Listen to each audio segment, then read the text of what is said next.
আসসালামু আলাইকুম। আপনাদের সামনে এখন আমি একটা জিনিস তুলে ধরবো। আমাদের ঐতিহ্যবাহী স্কুল, আমাদের আড়াইগঞ্জ আজিম উচ্চ বিদ্যালয় অ্যান্ড কলেজ। এই কলেজ স্থাপিত হয়েছে 1966 সালে। তো 1966 সালের পর থেকে ইনশাল্লাহ ভালো রেজাল্ট করেছে। তারপরে আমরা যতটুকু দেখতেছি আশেপাশে অনেক অনেক ধরনের কথা শুনতেছি, যা ওইসব কথা তুলে ধরার জন্য আমি আমি মোহাম্মদ মুস্তাফিজুর রহমানের সাথে একটু কথা বলবো।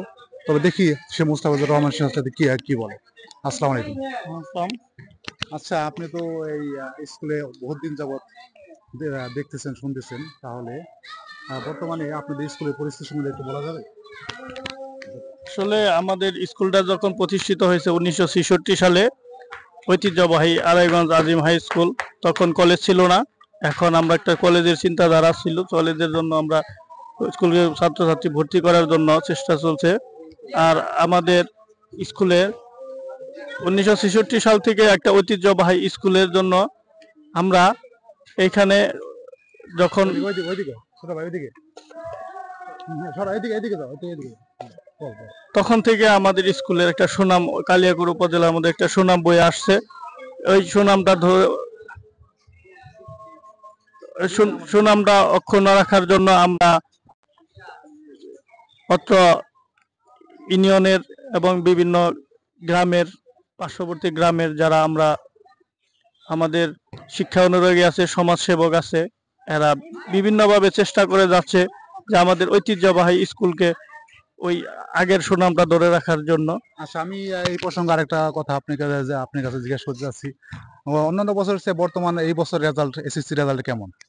আসলে বিগত দিনের রেজাল্টের কত অবস্থার থেকে পার্সেন্ট? আমাদের এই বছর 2024-এর রেজাল্ট 73%। বিগত দিনের যে রেজাল্ট ছিল তার থেকে আমরা একটু ভালো গত বছর কত করছি। ছিল? গত বছর ছিল 63, এই বছর এই বছর? আমাদের 73 হয়েছে। ঠিক। আমাদের রেজাল্ট একটু ইমপ্রুভ হয়েছে। আমরা ম্যানেজিং কমিটি এবং অত্র স্কুলের স্যারেদের প্রচেষ্টায় এবং আমাদের ছাত্রছাত্রীদের অক্লান্ত পরিশ্রম এবং ম্যানেজিং কমিটি, আমাদের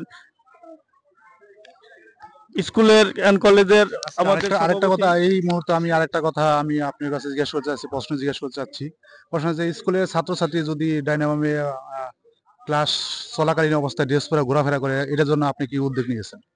আমরা আসলে উদ্যোগ নিয়েছি। আমরা এর মধ্যে আমরা কিছু স্যার নিয়োগ দিয়েছি এবং কর্মচারী নিয়োগ দিয়েছি। আমাদের হেডমাস্টার, উনি অত্যন্ত দক্ষ এবং পরিশ্রমী এবং অত্যন্ত তীক্ষ্ণ। সে আমাদের স্কুলের জন্য কমিটমেন্ট দিয়েছে যে আমরা স্কুলকে বিগত দিনে যা ছিল এর চেয়ে বেশি রেজাল্ট সন্তোষজনক করব। এবং আমরা বাইরে যারা স্কুল চলাকালীন ড্রেস পরে যারা বাইরে ঘুরে, তাদের জন্য আমরা স্কুলের বাজারে, দোকানদার, আশেপাশের জায়গাগুলো আমরা নজরদারি রাখতেছি। আমরা বেশ কিছু মানুষের সাথে এবং সচেতন নাগরিকের সাথে আলাপ আলোচনা করে আমরা তাদেরকে এই যদি ফাঁকি দেয় তারা আমরা ধরে এনে আমাদের শাস্তি স্বরূপ ব্যবস্থা করে আমরা তাদেরকে পুনরায় স্কুলে ফিরিয়ে আনবো এবং শিক্ষার মান যাতে ভালো হয় আমরা এদিকে খুব খুব তীক্ষ্ণ নজরদারি করতেছি। আর আমরা তো সবসময় দিকে আছে আরেকগঞ্জ আজিম বিশ্ববিদ্যালয় হাই স্কুল, এখানে কলেজ লেখা হয়েছে এবং কলেজ ভবন তৈরি করার জন্য কোনো প্ল্যানিং বা আপনাদের উদ্যোগটা কি আমরা শুনতে চাচ্ছি?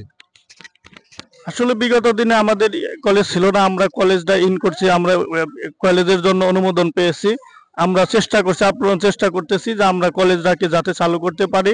আমাদের এই বাংলাদেশ মুক্তিযোদ্ধা বিষয়ক মন্ত্রী হাকিম মোহাম্মদ জামিল হক সাহেব আমাদের স্কুলের ম্যানেজিং কমিটির, গভর্নিং বডির সভাপতি। আমরা ওনার অক্লান্ত পরিশ্রম, ওনার কাছে আমরা দাবি দেওয়া পেশ করেছি যে আমাদের স্কুলে ভবন নেই, আমাদের স্কুলের যা ছাত্রছাত্রী অনেক বেশি, 850 জন। এর মধ্যে আমাদের বেঞ্চ নাই, আমাদের ভবন নাই, আমাদের আরো সরঞ্জামের জন্য বলছি। আমরা মন্ত্রী মহোদয়ের কাছে বলেছি, উনি আমাদের জুন জুলাইয়ের মধ্যে একটা এই বাজেটের মধ্যে একটা ভবনের জন্য সে আমাদের বরাদ্দ দিবে। আমরা তাদের কাছে এইটাকে শরণাপন্ন হয়েছিলাম। আমি আরেকটা প্রশ্ন করতে চাচ্ছি, যে তো গরিব স্কুলে তো অনেক আশেপাশে অনেক ছাত্রছাত্রী আছে, কিন্তু গরিব এবং মেধাবী ছাত্রছাত্রীর জন্য আপনাদের কোনো প্ল্যানিং আছে নাকি? আমাদের অবশ্যই আছে। আমাদের মন্ত্রী মহোদয় বলেছে, আমরাও বলেছি যে গরিবের জন্য আমরা ফ্রি করে দিয়েছি এবং মেধাবীদের জন্য আমরা ফুল ফ্রি করে দিয়েছি।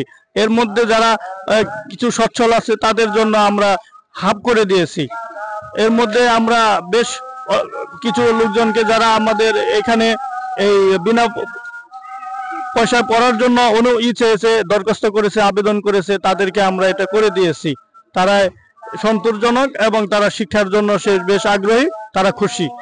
এবং অভিভাবকদের আমরা আবেদন করছি যে আপনারা আপনাদের ছাত্রছাত্রী স্কুলে পড়বেন, সে বাসায় পড়বেন, বাসায় পড়িয়ে তাদেরকে আমরা এই নজরদারিতে রাখবো। আর আমরা এই ফুলফিল ফ্রি এবং হাফ আমরা অব্যাহত রাখবো, যাতে ছাত্রছাত্রী আমাদের স্কুলে পড়ে তারা যেন এই উপকারটুকু পেয়ে থাকে। আচ্ছা, thank you Mohammad Mostafizur Rahman, thank you. Thank you Asaduzzaman, ধন্যবাদ, অসংখ্য ধন্যবাদ।